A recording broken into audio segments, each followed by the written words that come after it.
Hi, welcome to Azariah's Fiber Arts. My name is Sarah, and I am the artist and designer behind Azariah's Fiber Arts. Hit the like or subscribe button anytime while you're watching. All right, let's get into it. Crocheted short rows. If you want to make the sample and follow along, here are the instructions.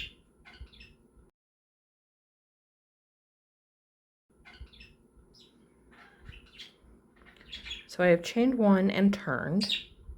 We are now going to work 8 single crochets,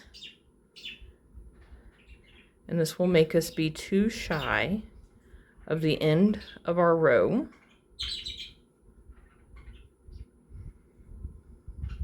Which makes it a short row. Right, so that's how you work a short row when the short part is at the end of the row. All right, chain 1, turn. Now we're going to work the short row part at the beginning of the row.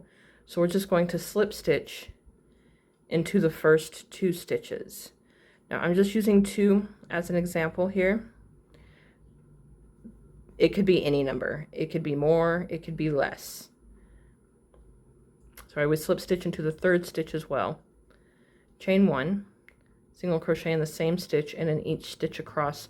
This should give us 6 singles.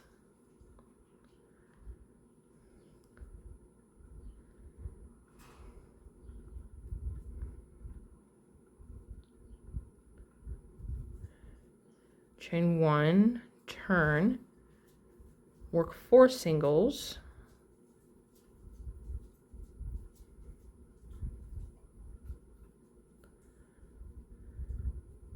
Chain 1, turn, slip stitch in the first 3 stitches.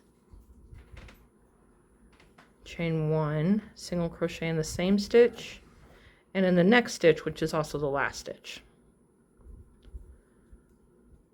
Chain 1, and now let's talk about it. And see, it looks like steps. Okay, short rows are for shaping, shoulder shaping, shaping in a bag. You can use it in a lot of ways. I am demonstrating single crochet short rows because those are the most common. It does not mean that a designer has not decided to use a different stitch for their short rows, or that you can't decide to use a different stitch for your short rows. You're just going to have to experiment and play with it and make some adjustments so that there aren't holes and so that things are not puckering. All right, so we've chained 1, we're going to turn, single crochet in the first 2. So what I want to do now is work back across and reclaim my 10 single crochets. So there's 2. I want to work into the 2 that I slipped before.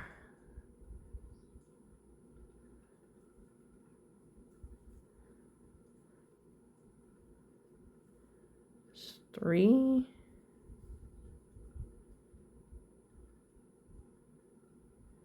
Can get tricky to find because they've got that slip stitch in them, and you need, here, let me show you. I am working,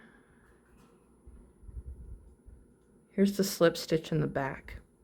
I'm working in the 2 loops that I would have normally worked in before. So there's 2, and I have 2 single crochets on this row, 3, and these are where we just stopped short of the row, 4, 2 more to reclaim from the slip stitches, 5,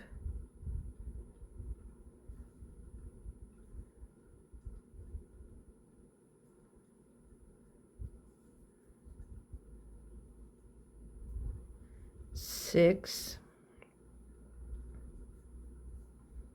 I missed 2 somewhere, I'm not sure where, 7, 8, I am totally missing 2. Let's count them. I think I'm missing 2, but let's count them. 1, 2, 3, 4, 5, 6, 7, 8, 9, 10. Okay, so I'm not missing any. So there's 10. So we're going to chain 1 and turn, and we're going to work in our back our 10, and then I'm going to show you what we've done here and the difference between what you might want to be the wrong side versus the right side, and how to think about that and work with it.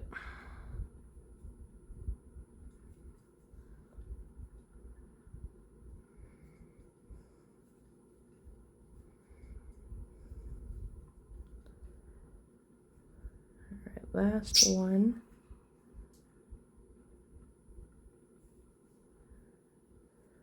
And chain 1 just so it doesn't fall out. Okay. Because it's singles, it's curly. All right, but you can see we've got a slope going on now. But overall, everything looks pretty good. There is definitely a slope, but all of these are single crochets. I don't have a slope because I started with singles and worked my way up to doubles or trebles. So I would say that this is the right side. This is the public side. This is the side that I want people to see when they look at my finished piece. And I'm going to call this the wrong side, or the back side. And that's only because you can see the slip stitches hanging out here. That's the only reason I don't like it, is because of the location of the slip stitches. Now, if you are working shaping that is mirrored, so say this is the right side of a sweater and I want to have the left side of the sweater be the same, you see what happened there? My slip stitches are now on the public side for the left side. So you're going to need to rethink your shaping, when it starts, where it starts, and where you're going to work those slip stitch rows. Take some time, sit and make swatches, make lots of notes, record yourself doing this, talking through it out loud. If nobody's around, or if you don't care, or if the people around you don't care, then it doesn't matter anyway. That's a really good way to learn, because then you can go back, look at what you did on the video instead of guessing or trying to reverse engineer and then losing it. That gets very frustrating for me. So I have started recording a lot of things that I'm doing, even without narrative. I'm recording when I do a new stitch, be it crochet or knit or whatever's going on. Single crochet, short rows. If this tutorial was helpful for you, please hit the like button. Be sure and subscribe so you don't miss anything. Thank you for watching. If you have more questions, you're welcome to leave a comment below or email me, Sarah@azariasfiberarts.com. Happy making!